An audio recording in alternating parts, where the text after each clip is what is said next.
all these mistakes that I did, like I started to dwell on my past mistakes again and so forth. There was just this moment where I was just like, look, you have a choice now. You are aware of it now, and you're either going to move on or you're going to keep doing what destroys you. Hey, I'm Andrew Kaplan. Welcome to the Delivering Value podcast, where I chat with people who lead cross-functional growth teams, not about their favorite tactics, strategies, or accomplishments. You can find plenty of that on other shows. This show is about the personal challenges, career adversity, and self-doubt that come from working with growth roles at early-stage SaaS companies. It's a hard job, and this show normalizes that everybody makes mistakes and encounters adversity along the way. My guest today is Leah Tharin. Leah is a leading growth advisor for B2B companies. She's the former head of product and growth at Jua. She led the core product team at Small PDF, which had over 50 million monthly active users. She's a program creator at Maven, an executive coach, and an advisor to company leadership around PLG. I was excited to have Leah on the show because from the outside looking in, she seems incredibly confident, and she seems to have playbooks and answers and tactics seemingly for every situation. So I was excited to have her on and to hear about some of the speed bumps, mistakes, and adversity that she's encountered along the way. She was incredibly vulnerable in our conversation. She shared the brutal performance feedback that shaped basically the rest of her career. She shared what she learned after the failing of a startup that she co-founded with her dad and then had to sunset 4 years later. And she talked about the importance of tools, specifically flight simulation in her personal life, as a way to balance and separate her work success or failure from her personal self-worth and identity and happiness. We covered a ton of ground in our conversation. It was incredibly relatable. Let's just go ahead and jump right in. So where I figured we could start is I have followed you from a distance, and so I know the bullet points of your story, but I'm curious to hear in your own words, what led you into PLG? I always find this a very difficult question because there's two parts to it, and I have a relatively unconventional view on what it actually means. What does product growth mean? Is it about growth? Is it more about the product? What is it about? And I don't think that you can separate these two. You know, this classical growth meme, right? Where people just mistake marketing for growth. And then the PLG advisors are coming around the corner and then they say like, no, it's actually different. Or dealing with all three functions in the company and so forth. I actually think the two are completely inseparable from product. So product and growth are much more like each other than marketing and classical growth functions as we see them right now in SaaS. So depending on how you look at this, I got into product about 12 years ago when I was really pissed off about discovering problems as a UX researcher and I couldn't change any of them. I find that's actually a really common story for what it's worth. There's a marketing path into growth and then there's a UX path into growth. So that's where yours originates. That is exactly what it is. You either come in from marketing or you come in from UX, and then you become really good at product. And this is always what I did. So I started to become an innovation PM is what I would call it, where you usually hire me to do the big bets, right? Like the risky stuff, the things that have absolutely no data at the start, and then they need to have some data at the end and hopefully also a good return. The frustrating bits about creating a product is that, especially if you go for the moonshots, that it's difficult to get some predictability in it. And at the same time, when you grow something, you want to have predictability in it, right? So like we want to optimize something that exists. And I always kind of existed on this twilight zone between creating something that you can scale and that you can optimize in the future, but still kind of start at ground zero, like from nothing. So growing something not only from 0 to 1, but also then scaling it afterwards. And I felt always that this is kind of my thing, but I never had a name for it. So I did not come around the term product growth until I actually read it first, I think from something about OpenView, all the typical heads on LinkedIn talking about it. But yeah, depending on how you look at it, I did it already way before that. We just had different names for it, I guess. And that's similar to my background, I guess, where I never knew what to call it either. I used to call it e-commerce for SaaS. That was like the closest thing I could use to describe it to my family in a way that they would get. And then finally, I feel like OpenView evangelized the term. And then all of a sudden, all of us breathed a sigh of relief, like, fuck, that's what I do. Yes, okay, it's that thing. And you can point at this thing. So once you heard about what it was, it had a name to it. Did it come naturally to you based on your UX background? I think so, in the way that it was always problematic for me to think that you cannot do business honestly in tech. What I mean with that is that a lot of the classical sales-led companies that I was in, because I have a big sales-led background. I was never a salesperson, but I worked a lot in corporate environments that did have sales-led growth motions. It always felt a bit dishonest. It was always about, let's push for high closings. Let's incentivize sales in this way. Let's build a product that kind of services sales and so forth. And when the first subscription model started to come around, which was way after I starting to work also in tech, things started to become a little bit more honest because it started to pay being honest. And what I mean with that is, if you have multiple products to choose from and you've been burned 5 to 6 times already as a consumer, you're going to know how to discover the red flag. And then you want to see a demo first, or a trial, or a freemium now, before you pull the trigger on anything. You start to wise up. This is how I look at it. When I was working at a big publishing house in Switzerland, we were right in the middle of this huge online advertising bubble that crashed. And I distinctly remember back then that banner ads became really, really popular. We started to bring banner ads in. And for a publishing house, this was great. You have banner ads and every 2 out of 100 people were clicking on it. Like we had a 2% conversion rate. This was great for marketing. And this was showing you everything that was wrong with marketing and the way that we started to monetize people. This is why you still have today newspapers just plastered with advertisement, autoplay videos and all this other garbage, so you cannot read them anymore, because this is the way that they monetized it. This never felt right to me, because I also built products that were then, like plastered full with advertisements and so forth, and I felt very jaded at that point. So where we are now is a far cry from back then, but it required that the consumer started to wise up and also burn their fingers a bit. And so you've gone on to now accomplish all of these things. Had there been moments or people in your career journey that, as you reflect back, have helped you to get to this point? There were a couple of them. I have about 4 in my life that were quite important. One of them is definitely my father. He's been always an extremely honest person. It was never for him the question on how to trick people or the government, like, hey, here's how I can save another $1 or whatever. As long as it's legal, he would do what needs to be done. And he still is a very, very honest and kind person. And it took me quite a long time to figure out what it is that I really like about him. This focus on kindness and being honest with whatever you can, even if it takes a little bit more hard work. He's a much better person than I am, for sure. And he's still a role model for me. And the other were just 2 managers that I had in my life. One of them was Stephanie Schoss that I had about 10 years ago.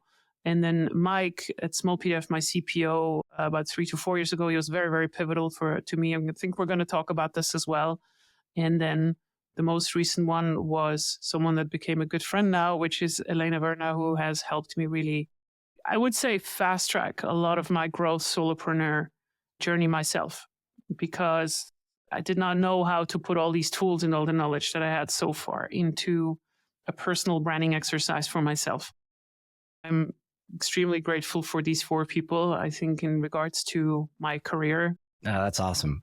And the folks that you mentioned here, your dad, Stephanie, Mike, and then Elena, obviously your dad, let's put aside because family is in a different category. But these other folks, did you seek out mentorship, or in the moment, did you know that you were getting mentorship or they were having a big impact on you? Or is that more so with the benefit of time that you reflect back and you put these people in those categories that you looked up to and that had a big impact on you?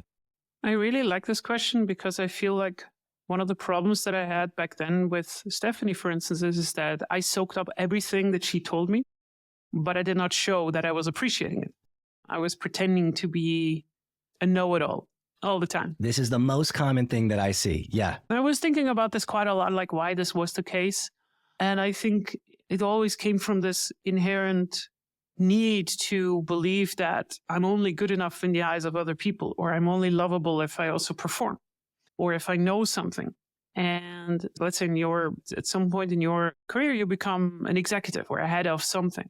If you feel like that you need to know everything that this particular position touches, like marketing, product, sales, finance, whatever, you're going to have a very hard time, because it's impossible to know everything about these functions. But if you start to pretend, then nobody will help you, because you're already pretending that you know. And you will certainly not learn because you can also not admit to yourself that you just don't know. It's very hard to get good at something if you cannot get the experience. This is something that I since then have reconciled with her. I had a talk with her about 2 years ago again, where I was just like, hey, do you remember all of this? I was so appreciative of all these lessons, and I couldn't put them into reality because it took me so much longer to just get over myself and just not to have to pretend that I know everything. This was interesting because I banked all the knowledge, but I could not accept it until almost a couple of years ago when I finally took it in and had my moment of truth in that sense. And the same was for Mike, but he pushed me pretty rough into this. But that was the moment where the floodgates opened and I just let it all in, you know? That's really cool. I think it's really hard to look for a mentor when you're at that messy middle of your career. I think when you're junior, you're like, hey, I don't know anything. I'm brand new at this. I just want to soak it up. And then you get to some point where you feel pressure to know more. And then I think part of mastery is admitting how much you don't know. What's some advice for someone listening to this that's maybe in that messy middle? They're feeling pressure to know everything. Maybe they're surrounded by folks like Stephanie that they may not realize. What's the message to those folks out there? I think there's a good exercise that you can do that I have for myself now, in the sense that I am becoming the role model for others while I also still have my own role models for other people, which has been really awkward to accept in some way. At first, it honors you. And then in second thought, you start to realize, uh-oh, they take what I say for granted and so forth. But one thing that you need to really realize is that people that are in my position right now, they get way less appreciation than you might think, because everybody thinks that, oh my God, she has everything together. Everything is great. I'm still dealing with the same self-doubt. I'm still having my growth mind telling me like, oh yeah, but I could have done this better, you know, like I should have done this better and so forth. And just showing appreciation to your manager or leader or mentor goes a long way. Do not think for a second that your evaluation and your opinion is not valuable to someone just because they're above you in the career ladder. It absolutely matters. It absolutely matters. And it does not matter in your case whether you get positive receipt back. Because I know from some people that I have in my life right now that they read these compliments, but they might not be able to reciprocate like, hey, thank you so much. This means so much to me. Not everybody can do this. Yeah. But especially the quiet people will absolutely thank you for this. And I know this because I'm an introvert myself, even though I come across very, very extrovert. And I make it a point now to also be grateful and tell people that, hey, thank you so much for letting me know. I didn't realize this. Just because you have your stuff together doesn't mean that you know everything about the feelings of people around you. This is great advice. And so you've got your mentors. You've gone on to do some great things, right? You went on your own a couple months ago. You're advising a bunch of different tech companies. You're a former head of product in PLG. You have an impressive career trajectory. Can you tell us about one time along the way where you got a little bit of tough feedback? I wouldn't call it a little bit of tough feedback. That was absolutely brutal. And I think that was this watershed moment. It was about 3 years ago, I would say. And this could be also due to recency bias, that you feel like, okay, just because this happened just 3 years ago, this must have been the worst. That's how emotions feel usually. So what happened is that we got a new CPO at Small PDF. His name is Mike. And Mike was my boss back then, my manager. And I respected him very, very quickly because I also saw how incredibly intelligent he is. Great growth leader, really, really smart in how to frame and discover opportunities, you know, like in how to scale products. So he had my immediate respect on a lot of things. And then I started to do a little bit of my spiel where I started to dress up my achievements. I got a little bit complacent. I started to become a little bit arrogant. And I went into one of the first meetings where I just showed them all of my achievements. Sorry to interrupt you real quick. Before we keep going, I just want to contextualize this. So you're at Small PDF. How big is the company? What's your role? How big is that team? Just before we keep going here. So back then it was about 30 people, I would say, maybe 35. And we were talking about getting a CPO in. I was back then the lead of the desktop application for Small PDF. So I was in charge on one of the greenfield teams that was trying to build the desktop application, which was set out to rival Adobe Acrobat. So no big deal, no pressure, right? Yeah, so you know, how do you build this from zero? This was the challenge that they put me on. So I tried to present all of this, what we did so far, to Mike. And I was hoping for the sweet recognition that you always get from people. And I think in the second meeting, he was just looking at me and he said, like, this is total garbage. This is just not good, what you did so far. He said it just like that, or did he dress it up? I cried in that meeting. I'm not very good in like remembering ad verbatims, but like it was something like this. And I took it very, very personal because this also came from someone that I professionally respected. And this was extremely difficult for me to accept first because I was always pointing at these charts. Yeah, but look at the month-on-month growth. Look at how this was growing. And he said like, yeah, but you need to zoom out. 2 million is not a lot for us. We have bigger fish to fry. You're wasting your potential because you're not zooming out. How long, how many years is this going to take until it actually brings the kind of money that you can get with a growth initiative if you were sitting on the big teams? And that's when I kind of got it. Because initially I took the desktop application. I had a choice.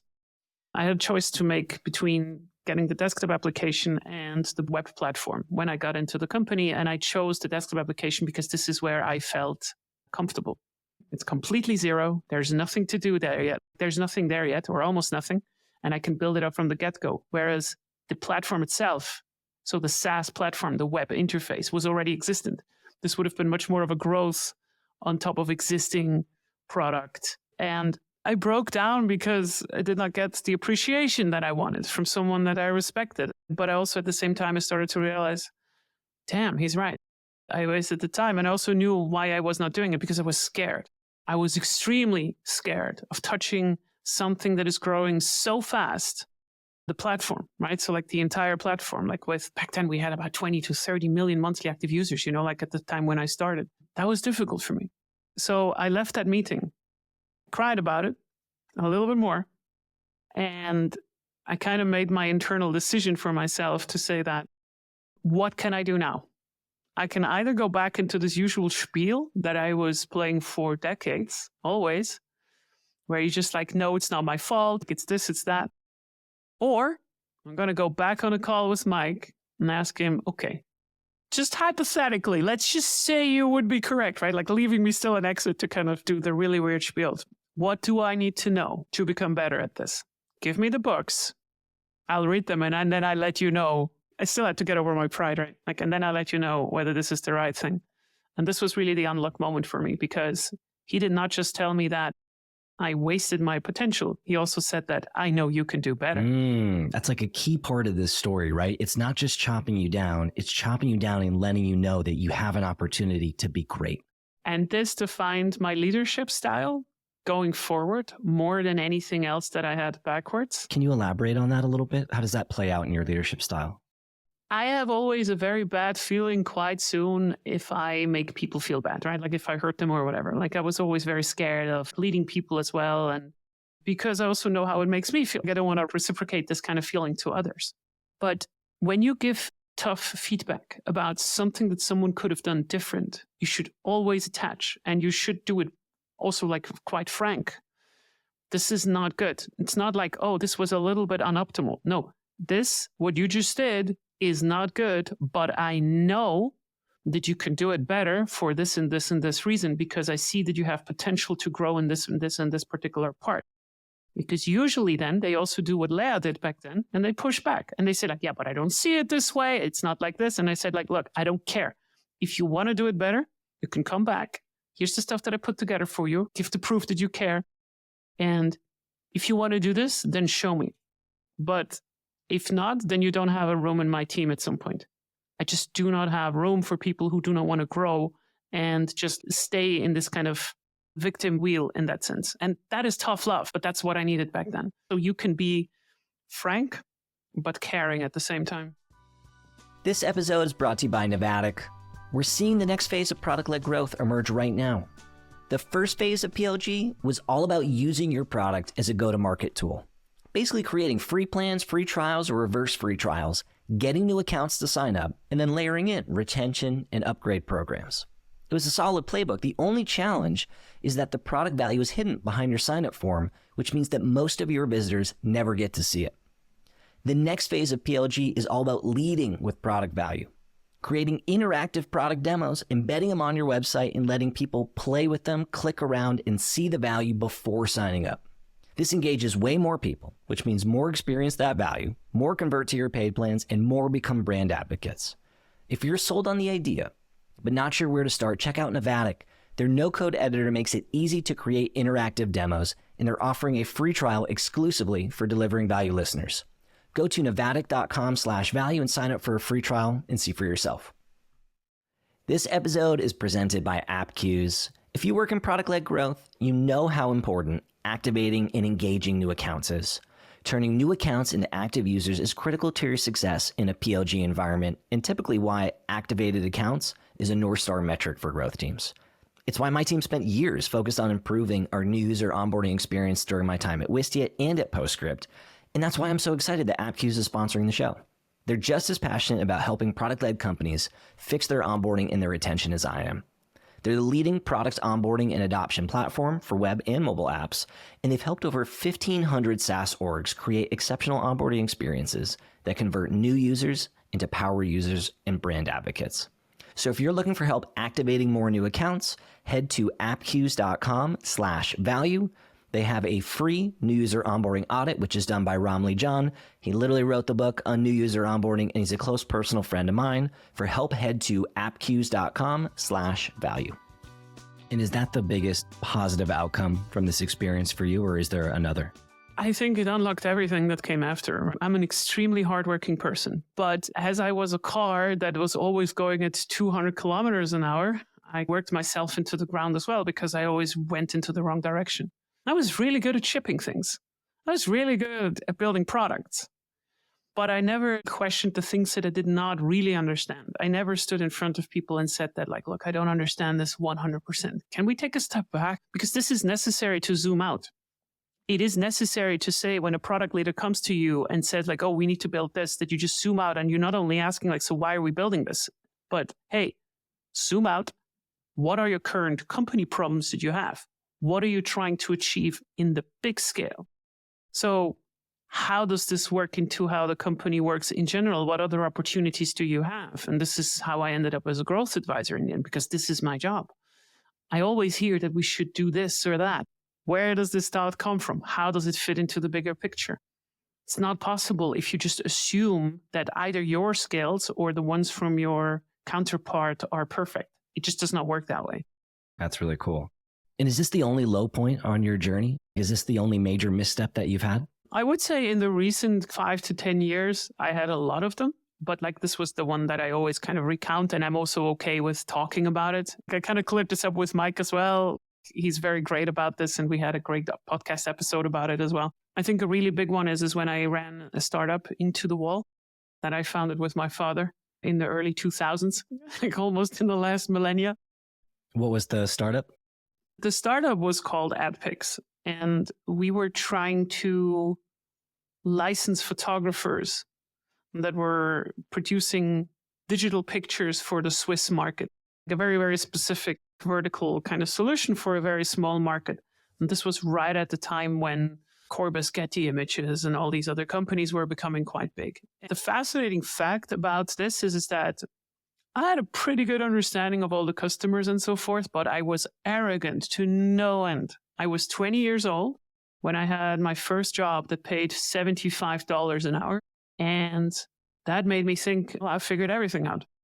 $75 at 20. That's pretty good, right? Like you can make a good living out of this. So I started this company with my dad. The fascinating fact about this company is that it went on for 4 years, even though after already 1 year, it would have been clear that this is not working. It's not working clearly. And I didn't care about how the company financials were. I did not care about how all of the UX research that I did fit into the business context. I did not care about running costs, anything. I just cared about whether what I think the product is going to go into the market. I mean, I was very, very young. I did not know anything about product management either.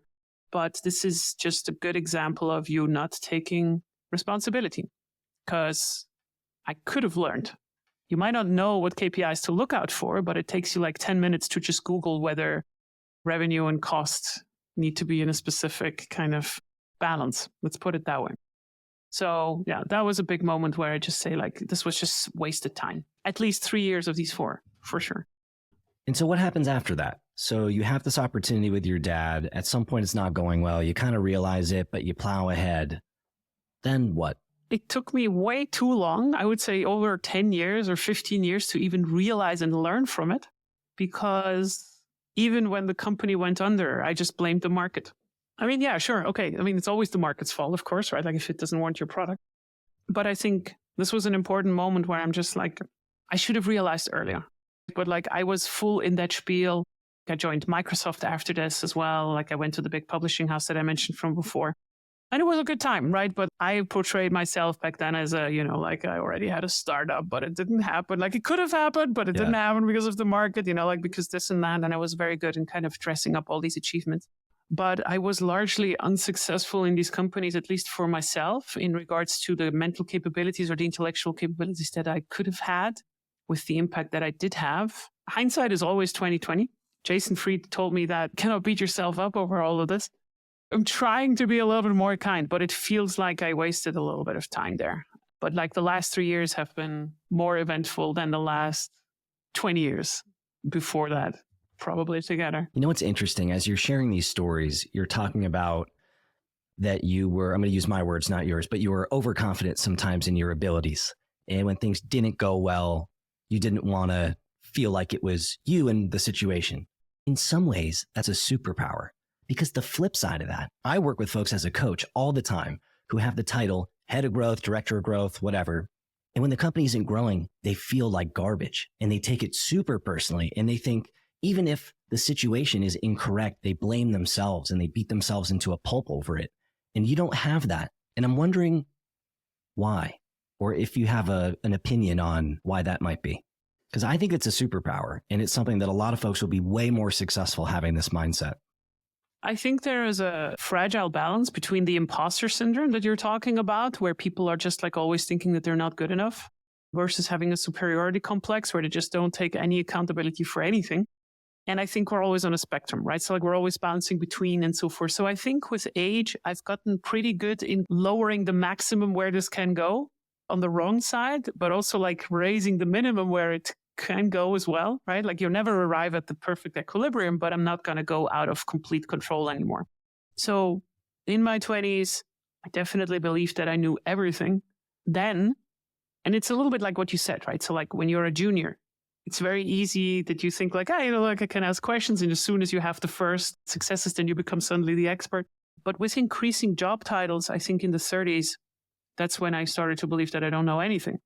But I still wanted to kind of keep up the appearance, which was interesting because when you're starting to become older, you also get into rooms with more talented people that are clearly knowing their stuff better, or at least some part. And then what you have is a social media effect is starting to set in where you just take the best things about others and then you construct this persona that you are not and you try to measure them against yourself. And things just fall apart. So I cannot tell you why that is the case. It's good to be somewhere in the middle, but I also do think that it's very easy to also fall into this kind of habit right now, because right now I'm 42 years old. I need to be aware that I could still become like, back then, I didn't know many of these things, and now I got it all under control. It's very easy still to do that. I don't let it happen, but it is a conscious effort. Yeah, because we love all the likes, the followers, and everything that comes with it, and the fame and whatever. It's not as glamorous as it seems from the outside, I think. And so you talked about having a spectrum. And at different moments in your career, you fall in different places on that spectrum. What's one thing someone could do that's listening to this, that's thinking to themselves, gosh, I'm on the lower end of that spectrum. I've got a little too much self-doubt and imposter syndrome, and I could use a higher baseline or higher floor here. What's one thing that you could share with them that might help? We have the opportunity nowadays to sit in front of a PC, to get in contact with people who, if you take a risk, will invest in you, will give you their time, even if it's just for half an hour, it doesn't really matter, that you can just listen to them. Even if you believe that you're a total failure, that you're beyond saving and everything, because this was my emotional state. I think you need to be aware of two factors when it comes to these emotions, because this is an emotion. Imposter syndrome is an emotion that is getting triggered when certain things happen. This is not a feeling that you have all the time, but whenever you do have it, it feels like it's going to last forever. And it has never been this bad as it is right now. And that's the hallmark of an emotion. And it needs to be this way because emotions make us act fast, which was important back then to survival, right? So like a tiger is jumping at you, you don't have time to critically evaluate whether you should now jump out of the way or not. That's just what it is. And I think Mentoring Club and some other platforms that came up in the recent years are great ways to just talk to people. Hey, what if I just talk to someone that is on the same, they have the same kind of title, the same seniority. Let's just talk to them. Let's just see how they are dealing with this. You can do it anonymous if you're completely scared or whatever, because you're just so afraid of someone seeing you on LinkedIn and everything. But talk to people who are on your level or a little bit ahead in the career. And at some point you will meet those that are more vulnerable. There's almost no way to kind of miss them because those are the ones that are successful in the end. And they will tell you the honesty as well. Hey, look, I don't know everything. I just don't. And I cannot give you all the answers, but you need to become vulnerable first and ask for advice. And that puts you also into a perspective where you're like, hey, I don't need to know everything to become a role model myself eventually, because you are already the role model for someone in your life, for sure. That's such great advice. And it's so freeing, right? It's like, well, if all the people I look up to also aren't actually expert, they don't actually know everything. They just try to figure it out and make the best decisions that they can with the information they have available. And if that's what everybody's doing, why can't we all do that? Because we don't believe it. We're listening to podcasts like these, and then we don't believe it. But I can't do it because yada, yada, yada. Or, well, they had this other advantage. Yeah, there's some other reasons. Or, yeah, but for me, it's different. I'm really not savable. I'm stupid. I'm this, I'm that. It's not necessary. Earlier in our conversation, you mentioned that even today, you have plenty of self-doubts. What's one thing that you doubt yourself on today in the last 2 years or so? So about 2 months ago, or like 1 month ago, I had my last day at work at Jua, which was marking the first day where I'm just like, I don't have a full-time job anymore, and also not working in a startup that I founded, right? So like really a solopreneur journey, which is something that I haven't done in that particular form before. It's funny because all these other PLG advisors that are listening to this episode that I just like hounded with advice, like Ben Williams and Lena and so forth, they had to deal with me going into complete panic mode in regards to what if this does not work? What if I fail? What if I become sick for like 6 months? And I was cash positive at day 3. But, you know, like in my head, it was always like, yeah, but what if I misjudge something, right? So like I have like 6 different income streams. What if all of them break away? What if suddenly LinkedIn closes or like everybody thinks that I suck at my stuff and so forth? There's a rational side to this. I have so many things and numbers that show me that everything is going to be all right. It's going to be fine. I'm constantly growing. I've met a lot of wonderful people on the way as well that are genuinely caring about me. But this emotional panic that something will go wrong is still there. And in some way, it pushes me. It never lets me let my guard down in some way, but it can be stressful. It's very stressful to be me because on the other side, I'm also very competitive because I don't want to be the number 2 advisor in the world. I want to be the number 1 because why not, right? So you have an imposter syndrome, but then this ultra competitive side where you're just like, no, I need to be the best one. And so they talked you down from the ledge. They gave you some good advice and said, keep going, you got this. Yeah. Or like, they just say like, you're killing it. Are you stupid? I'm just always like, yeah, but what if it's temporary? What if it's not real? Sometimes you're just like, yeah, maybe I wake up from the dream. This is complaining on a very, very detached level. 99% of the people on the world do not have an opportunity like this. They do not get the freedom that we have, where we can just like get up in the morning and just be with ourselves and decide largely how we structure our day. It's not easy. I'm not saying that. I also know how hard it is to stand up for yourself, but we are incredibly, incredibly, incredibly privileged. So from the outside, it sounds like I'm complaining on a very high level, and I probably am. So no, I don't think you're complaining. What I'm hearing you say is that everybody needs a little bit of a hype crew and a pump up once in a while, and that nobody's immune to that. Even people who other folks might view as a success story don't always feel that way on the inside or have moments where they don't always feel that way. And I think that's what makes us human and relatable and connectable. I definitely have that. Yeah, for sure. If we could go back in time, what is one skill that you wished you had focused on earlier in your career and why? I think knowing how I learn versus what other people tell you how you learn. So a good example is when I was 27, I got my first diagnosis that I have ADHD. So this was about 16 years ago. I was always beating myself up. So I'm an ultra self-critical person about everything that I did and do and so forth. And I constantly lost my keys. I constantly lost the parking tickets. Like those were always an item of contention in my life. And I always try to find solutions for any of the stuff that I cannot do in my life by using frameworks from other people who are normal, right? It really helped me to understand that, look, you're not normal, Leah, in one hand, and that's okay. But once you know what works for you, just stick to it. It doesn't matter whether it's stupid or not. So for instance, I have a bookshelf that is full of books that I got recommended from people. 90% of those I have not read for a very specific reason. I retain information much better on audiobooks. This sounds very stupid now, but like 10 years ago, it was weird to have audiobooks. People did not really listen to books. Everybody told you like, oh, so what are your 3 favorite books that you're reading every month? And I'm like, I cannot read that fast, but I can listen to it very well. And I think learning how to learn, you know better for yourself how you learn and retain things. So do it that way. And that's also how I started to lead product organization. Now, I don't like the Jeff Bezos style where you just get 10-page documents and no slides. I hate that stuff. Just no, summarize it. Let me just ask quickly. When you were in-house, did you have Slack on your phone? Yes, yeah. And did you have notifications turned on? Like, did you want to know? Oh, of course. Okay, so you got your notifications on. It's late night. You get a Slack from your CEO. No context. Hey, Leah, do you have a sec to chat? ? What goes through your mind when you get that Slack, and what do you do? Putting on my resting bitch face, definitely not put on any makeup and go on camera so I look absolutely miserable. So the person that is logging on also sees in what kind of state I am. And then I open with, this better be worth it, my friend. So you take the call. So you do it.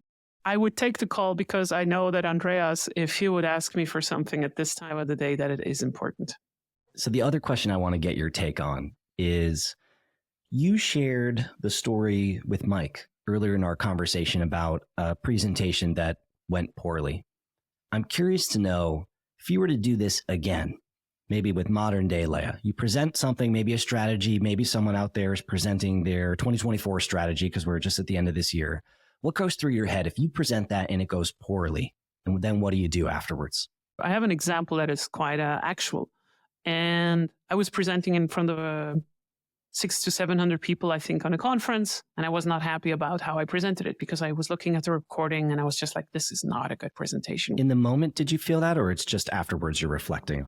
No, afterwards, actually, when I looked at the recording, because normally it is the other way around. Also, when I record podcasts myself, I always think that, oh my God, this could have been better. Then you go into post-production, you look at it and you're like, oh my God, this was actually quite good. This was actually really cool. And in this case, it was actually the other way around. I had a really good feeling when I came off stage. I looked at the recording and I was like, this was not that good. But it was not like self-pity or whatever. It was just like, this was not a good presentation. Yeah, you can try to learn from it, but don't over-engineer it as well. This is also something where I'm just not dwelling anymore. Just be kind, move on, because the conference that followed afterwards, I absolutely nailed it. And that was also okay. And I feel like one thing that we do not do because we feel like it is frowned upon culturally is to be grateful for ourselves and to say like, hey, this is a really good job that you did there without becoming arrogant. Because sometimes it's okay to also say like, hey, you know what? This is really good. I'm actually proud of this. And now it's on my YouTube channel. Like the productized presentation about PLG is something that I'm very proud of. That's what it is. And it would not have existed if I wasn't that critical about the other one. How do you practice gratitude today? Or do you practice gratitude today? I really try to do it in the way that I just said. Whenever I do something for myself, I try to say thank you. Really to myself, hey, thanks that you stood up for yourself. I've never been this way. I would have never gone to a mirror and just say like, hey, thanks for standing up for yourself. Because it is weird to me that out of 100 meetings that we have in company contexts, like as a head of product, I'm missing maybe 1 out of 100.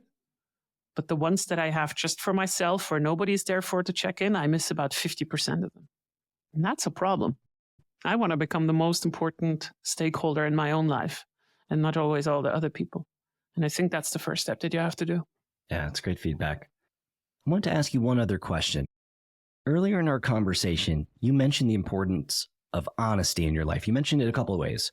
One, you talked about PLG versus sales-led being more of an honest way to market and sell a product. And you talked about it in how you described your dad. What role does honesty play for you at this stage of your life and of your career? Without going too much into detail, I had a moment a couple of years ago where I was in a really dark place. And it was very difficult for me to accept that I had this kind of lingering feeling that I wasted a lot of my time. Past all these mistakes that I did, like I started to dwell on my past mistakes again and so forth. There was just this moment where I was just like, look, you have a choice now. You are aware of it now, and you're either going to move on or you're going to keep doing what destroys you, essentially. I kind of had to have this moment with myself and also like figuring out why I cannot go on like this.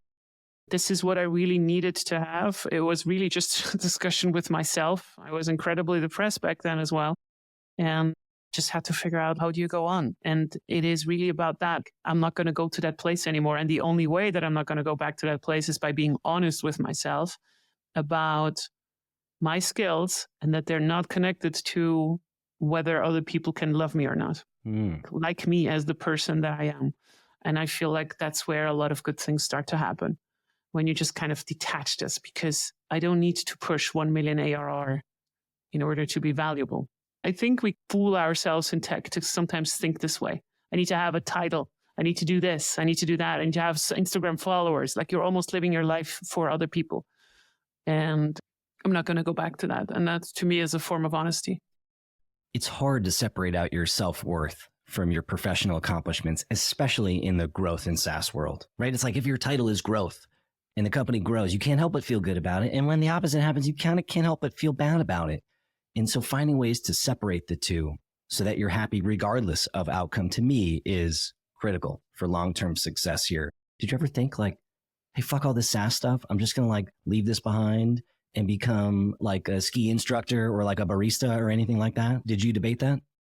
I told my parents at some point that I become a taxi driver, and they were pretty shocked. And I still don't know whether that's still a career path that is in front of me. But yeah, the way that you said it, like, fuck that SaaS stuff. I don't know. I think so in the future, yes. And I think I will also attain the financial freedom to do so. I really don't know what the future holds for me, but I'm very grateful to have seen this path that I'm on right now, because it also helps me to know that happiness is not in this. It's fun. It's very rewarding. It's financially very lucrative, but it's not where happiness is coming from. It needs to come from somewhere else. Until then, I stay competitive. I'm going to be better than my other friend that I'm not going to name here right now. And she knows I'm coming. And until then, I will have figured it out what it means to be happy in life. But I think this is just one of those things that you can choose to do in your life. Yeah, definitely. I'm glad to be here. Hell yeah. And what's one thing that you're digging that's outside of the SaaS and growth world that brings you joy in your personal life? I have a lot of simulator gear here, like for flight simulators, joysticks and stuff, a helicopter gear, trying to simulate on how to fly. I'm going to make my pilot's license next year. And this is something that I really look forward to, which is another privileged thing, but I think you can do it also from the comfort of your home. I enjoy the thought of being above all the bullshit that happens on the ground and enjoying the view while doing it completely alone. Physically and theoretically being above the bullshit. That's great. That's exactly what it is. Yeah. Thank you for coming on, sharing some of your stories, your missteps, being vulnerable with us here. For folks who are listening that aren't already following you, where should we send them? How can they learn more? Well, they can go to my website, which is my first name and last name.com. And yeah, I don't have to advertise all the things that I do, because if you like the stuff, you will see it on the first page. And if not, then yeah, it shouldn't have been anyways. So yeah, I'm very grateful for just go to my website. Yeah, that's it. Good place to start. Or LinkedIn. Or LinkedIn. Oh yeah, LinkedIn. I have almost no followers, so I need a couple more. We'll give you a plug. Yeah, thank you. Thank you for coming on. I appreciate the time. Thank you for having me. Thank you for listening to the pod. I hope that you enjoyed the episode. If you did, the biggest gift that you could give me as a small business owner and as a content creator would be a review. You know the game. You can go on to Apple Podcasts. You can go on Spotify. Leave a review. That would help me service this content to other folks who are like you. Obviously, you should subscribe to the content if you really dug it. And if there's feedback that you have for me, folks you think I should chat with, stuff that you wish I would gloss over faster, whatever it is, I'm all ears. I work in growth. You're not going to hurt my feelings. I try to collect feedback and iterate quickly. You can reach out to me on LinkedIn at Andrew Kaplan or on Twitter at @akaplan. Otherwise, hope you enjoyed the episode, and I'll see you next show.